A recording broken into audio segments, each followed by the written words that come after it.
Good evening बच्चों। आज हम लोग एक छोटा सा थ्योरी का टॉपिक है वो डिस्कस करने वाले हैं। That is called Heisenberg uncertainty principle.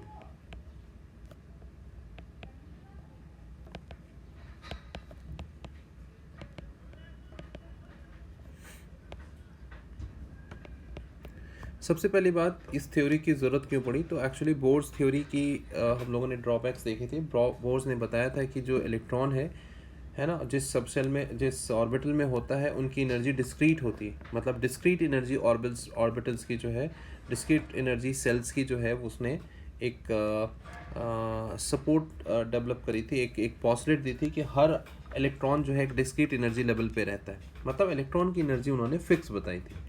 But Stark and Zeeman effect में हमने देखा था कि बहुत सारे मल्टीपल लाइंस वहाँ पे बने थे, है ना, and that was not defined by Bohr's उन चीज़ों को डिफाइन नहीं कर पाया था। और इसका रीज़न ऑफ कोर्स बोर्स की थ्योरी में कुछ ना कुछ ऐसी चीज़ें एजम्पशंस में रह गई थी जो इन चीज़ों को डिफाइन नहीं कर पा रहा था। That's why Heisenberg theory came into existence. और हाइजेनबर्ग ने बताया कि एक्चुअली में आप किसी भी चीज़ की परफेक्ट मेजरमेंट यानी कि एक्यूरेटली मेजरमेंट नहीं कर सकते। There is always an uncertainty associated with those measurements, है ना। जैसे मैं जनरली क्लास में एग्जांपल ज़रूर देता हूँ कि अगर आपसे कोई टाइम पूछे तो आप एग्जैक्ट टाइम बता ही नहीं सकते उसको, थोड़ा सा आगे पीछे टाइम होगा, आप अप्रॉक्सीमेट कर लोगे थोड़ा बहुत टाइम, या जब तक आपने एग्जैक्ट टाइम बताया भी उस आदमी को तब तक तो वो टाइम बीत चुका था जो उसने पूछा था, है ना। तो एक्यूरेटली वो टाइम कैलकुलेट ही नहीं हो सकता प्रैक्टिकली। तो हाइजेनबर्ग की स्टेटमेंट ये है, the uncertainty in momentum, the uncertainty in position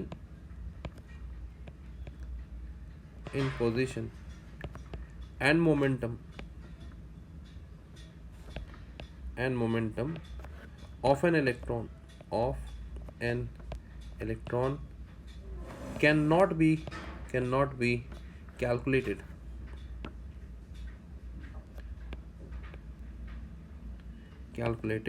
simultaneously। एक साथ आप दोनों कैलकुलेट कर ही नहीं सकते, है ना। मतलब अगर मैं इसके कुछ सिंबल्स होते हैं, कुछ टर्म्स हैं जो आपको सीखने ज़रूरी होते हैं। डेलेक्स क्या बताता है? अनसर्टेनिटी इन मोमेंटम को रिप्रेजेंट करता है ना। डेलेक्स क्या बताता है? अनसर्टेनिटी मोमेंटम को रिप्रेजेंट करता है, सॉरी, अनसर्टेनिटी इन पोजीशन को रिप्रेजेंट करता है। तो अनसर्टेनिटी इन पोजीशन। अब किसी भी पार्टिकल की पोजीशन अनसर्टेन है, इसका क्या मतलब है? इसका मतलब बड़ा सिंपल है। देखो, अगर मैं कहता हूँ कि इलेक्ट्रॉन सपोज करो एक पर्टिकुलर पाथ पे मूव कर रहा है ना, और कोई ऑब्जर्वर मान लो ऑब्जर्व कर रहा है, तो अपने पोजीशन पे हमेशा थोड़ी फिक्स है ये भाई, अपने पोजीशन से आगे या पीछे जा रहा है, राइट। इलेक्ट्रॉन की मूवमेंट का मतलब तो ये हुआ ना कि इलेक्ट्रॉन इधर वो इस डायरेक्शन में भी जा सकता है, इस डायरेक्शन में भी जा सकता है। There is always an uncertainty. हम कहेंगे इस मीन पोजीशन के लॉन्ग अनसर्टेनिटी है ना।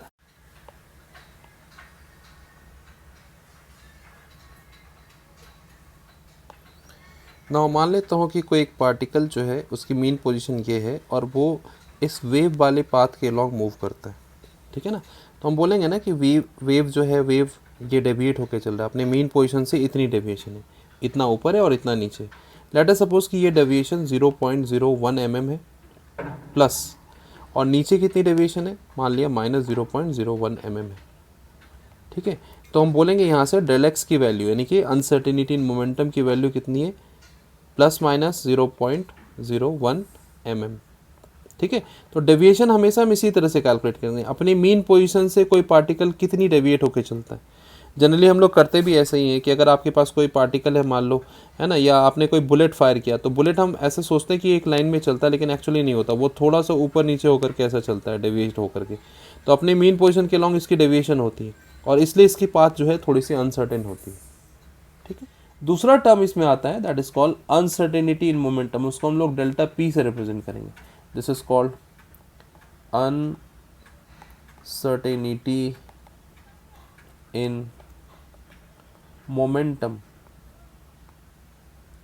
अनसर्टेनिटी इन मोमेंटम, भाई ये अनसर्टेनिटी इन मोमेंटम, मोमेंटम की अनसर्टेनिटी होगी। अगर आप मोमेंटम कैलकुलेट करोगे तो भी एक्यूरेट नहीं होगा, उसमें भी कुछ अनसर्टेनिटी को, उसको हम कैसे रिप्रेजेंट करेंगे, डेल पी से रिप्रेजेंट करेंगे। अब हम जानते हैं अनसर्टेनिटी इन मोमेंटम, मोमेंटम का फॉर्मूला क्या होता है, एम डेल्टा वी, ठीक है ना, जिसमें डेल्टा वी को हम फिर से एक नए टर्म से बोल सकते हैं, delta we uncertainty in velocity,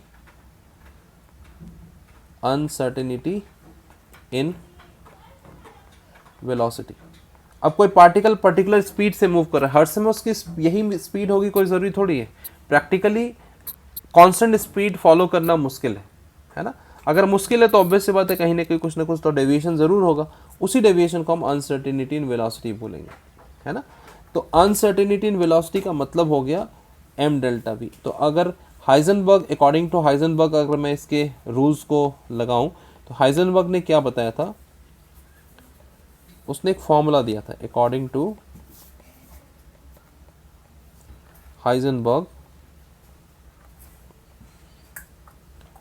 del x into del p will always be greater than equal to h upon 4 pi, है ना।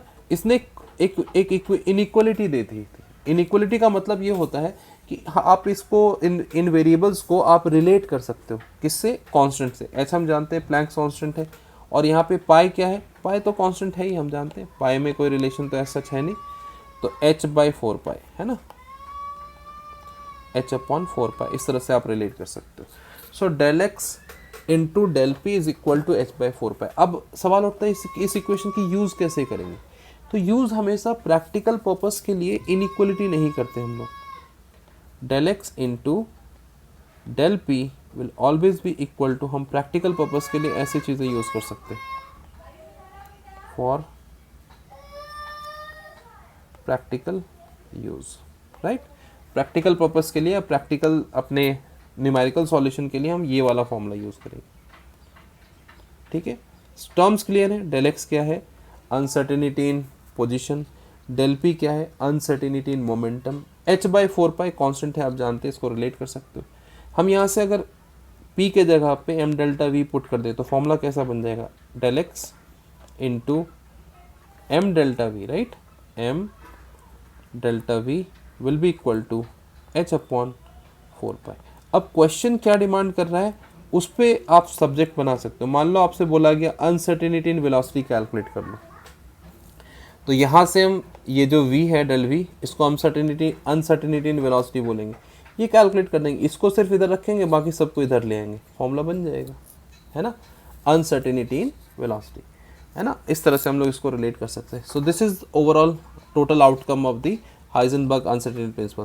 तो हाइजेनबर्ग अनसर्टेनिटी की मदद से अब अगला वाला, एक्चुअली इसकी जो यूज़ है या थ्योरी है वो सिर्फ इतनी ही है, आप इसे ऐसे रिलेट कर सकते हो, एक पेज की थ्योरी है, आप इसे ऐसे समझ लो तो आपका काम हो जाएगा, ठीक है।